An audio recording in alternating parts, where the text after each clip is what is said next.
When thinking about some of the classic pieces of film music, many of them have won the Oscar for Best Original Score, while there have also been a great many that did not win, such is the case with award shows, and it's gone through quite the interesting history, with a number of surprising ineligibilities and category changes. A category for film music was introduced at the 7th Academy Awards, under the name Best Scoring. The first winner was the musical One Night of Love, which was awarded to Columbia's music department rather than the film's composers. When 100 Men and a Girl won this category, despite most of the score consisting of already existing musical pieces, the decision was made to split the category into two, with one honoring original music and the other for the orchestrations and scoring. The Oscar would also be awarded to the film's composer or orchestrator, depending on which category they won.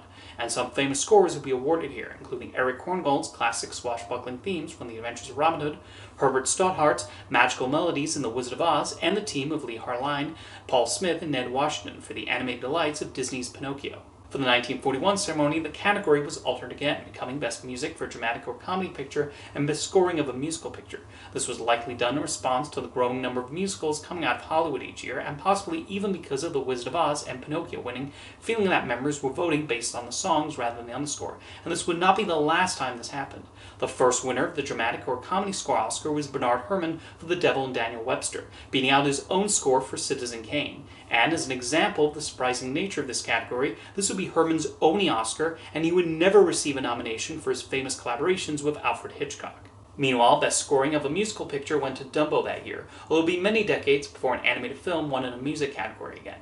A variety of films would win the Dramatic or Comedy Score category through the next few decades. Westerns, romances, and action films were particularly popular with their sweeping scores. Some notable winners included the ballet dances of The Red Shoes, the western choruses of High Noon, the lush romantic sounds of Love is a Many Splendid Thing, and the travelogue escapades of Around the World in 80 Days. The Bridge on the River Kwai is another noteworthy winner, though I wonder how much that had to do with the memorable use of the Colonel Bogey March. In the musical scoring category, it was common for MGM musicals like On the Town, Annie Get Your Gun, An American in Paris, and Seven Brides for Seven Brothers to win here.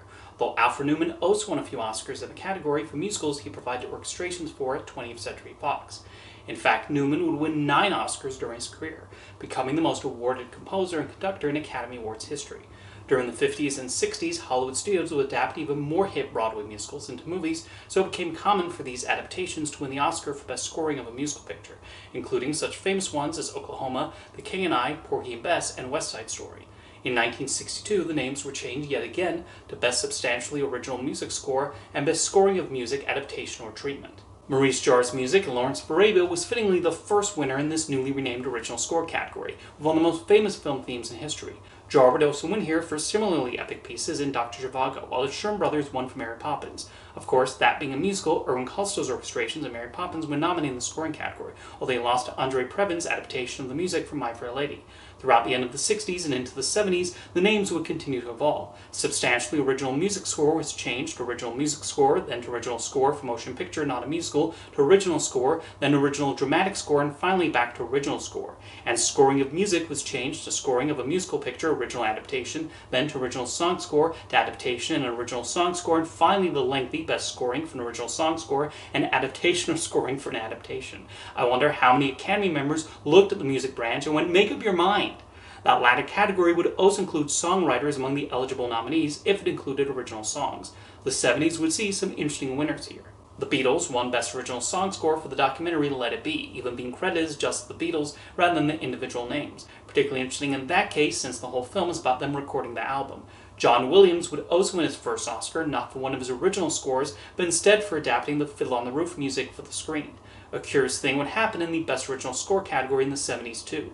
Nino Rota received a nomination for The Godfather, but the music branch decided too many themes were borrowed from a previous movie Rota scored, so the nomination was removed and John Addison was nominated for Sleuth in its place. Rota would, funnily enough, win an Original Score Oscar for The Godfather Part 2 a few years later, despite that being a sequel. Meanwhile, the Charlie Chaplin film Limelight was nominated, despite being 20 years old. That movie had only gotten a limited American release in New York and a few other cities in 1952. Chaplin was accused of being a communist sympathizer, was kicked out of the United States, and due to a Chaplin backlash at the time, many theaters, including in Los Angeles, decided not to show Limelight. So when it finally played there in 1972, it became eligible. Chaplin and late composers Raymond Rash and Larry Russell would even win, although rules were then changed to prevent movies older than 2 years old from being nominated. The 70s and then the 80s would also show the wide variety of musical styles coming in. Jerry Goldsmith would win his only Oscar for the devilish sounds of The Omen. John Williams memorably hitting 2 notes on the piano, creating a musical cue that would forever be associated with an approaching shark, led to him winning for Jaws. Williams would of course also win for his triumphant and unforgettable themes from a little space adventure titled Star Wars. Electronic music would start to become utilized in movies, with George Moroder winning an Oscar for Midnight Express and Vangelis for that famous theme of runners on the beach in Chariots of Fire. The jazz pieces of Round Midnight also stand out among this decade's winners. There would always be room for more traditional orchestral music, though, with the likes of E.T. the Extraterrestrial and Out of Africa winning for their soaring pieces. As for the original song score Oscar, that would start to be phased out in the 80s, with the final person to win that category being none other than Prince for Purple Rain. The rise of the Disney Renaissance led to the studio's animated films returning to prominence in the original score category. Alan Menken would win his first and multiple Oscars in this category for Little Mermaid, followed by Beauty and the Beast and Aladdin. Hans Zimmer would also win for score from The Lion King. This led to concerns from the music branch that voters were picking these films because of the overall soundtrack rather than merely the score, even though Menken and Zimmer composed distinct scores for those films separate from the songs. As a result, the category was split yet again into 2 categories for original dramatic score and original musical or comedy score, basically having animated films compete away from the more serious, prestigious films. Pocahontas would win the musical or comedy score category in the first year, but then it was given to Emma, The Full Monty, and Shakespeare in Love the following years. After that, a decision was made to combine the category again, but with one change. If there were too many songs in the movie, it would be ruled ineligible. Instead, a new category was created for original musical score, which would be activated if a certain number of films had enough original songs to qualify. However, because musicals are not produced as much as they used to, and even animated musicals have decreased since then, that category has yet to be activated. That has proven disappointing for composers like Alan Menken, who has seen his scores in musicals be marked ineligible. You even have cases like Howard Shore's music from The Aviator being considered ineligible because the Academy's music branch felt the soundtrack had more period songs than the original score. Johnny Greenwood faced a similar issue with a score for There Will Be Blood, which was also deemed ineligible, not only because of the use of classical music pieces, but because Greenwood used music he himself had previously performed. During the 21st century, we've continued to see a wide range of scores be honored, like the epic themes in the first and third parts of the Lord of the Rings trilogy, the Bollywood-inspired music in Slumdog Millionaire, the heartfelt as well as joyful themes in Up, and the appropriately electronic rhythms that accompanied Mark Zuckerberg at his computer in The Social Network. Other notable winners include the silent film accompaniments for The Artist, The Sound of Space in Gravity, and the Eastern European dances of the Grand Budapest Hotel. Legendary composer Ennio Morricone would even finally win his first competitive Oscar for, fittingly, Quentin Tarantino's Western throwback The Hateful Eight. Around the mid-2010s, the music branch would relax its rules about musicals, allowing them to again compete in the original score category, and I think La La Land is the reason why. It was clear they wanted to nominate it in the category, and thus decided not to disqualify it, and in the subject of fairness, they seem to do the same with any other original musical. Moana was ruled eligible too, the first Disney musical to do so since they made original score a single category again.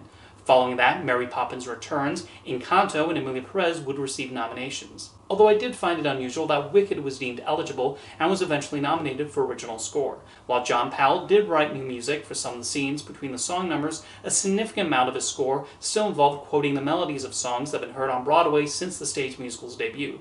Stephen Schwartz was even nominated alongside Powell, so surprised the score was allowed to slip through. So far in the 2020s, the scores that have won have all done things to enhance the environments of their films, from the depiction of the afterlife in jazz clubs in Seoul to the booming of the battlefields in All Quiet on the Western Front, to the blues music that's so pivotal to the characters in Sinners. And while the music branch is the most insular of the Academy, with them frequently nominating their favorites like John Williams, Alexandre Desplat, Hans Zimmer, and Thomas Newman, they've become more open to honoring new rising talent. Ludwig Göransson already has 3 Oscars for Black Panther, Oppenheimer, and Sinners, and as he continues to work with filmmakers like Ryan Coogler and Christopher Nolan and work on other highly regarded films, I expect him to receive many more nominations and a few wins since then. Although like any category, there can be some surprising stats and omissions. It might surprise you to learn that while Danny Elfman has 4 original score nominations, Big Fish is his only one for a Tim Burton film. And despite composing a lot of recognizable scores for major blockbusters, Michael Giacchino's only nominations have been for Ratatouille and Up. In any case, whether the Oscar's going to a musical up-and-comer or a longtime veteran, it's nice to hear the variety of scores that have been nominated and taken home the gold over the years, as you're sure to get a nice mixture of different styles and approaches, from the traditional sweeping scores to the more experimental minimalist types. It'll be interesting to see which composers will be honored in the future. See you next time.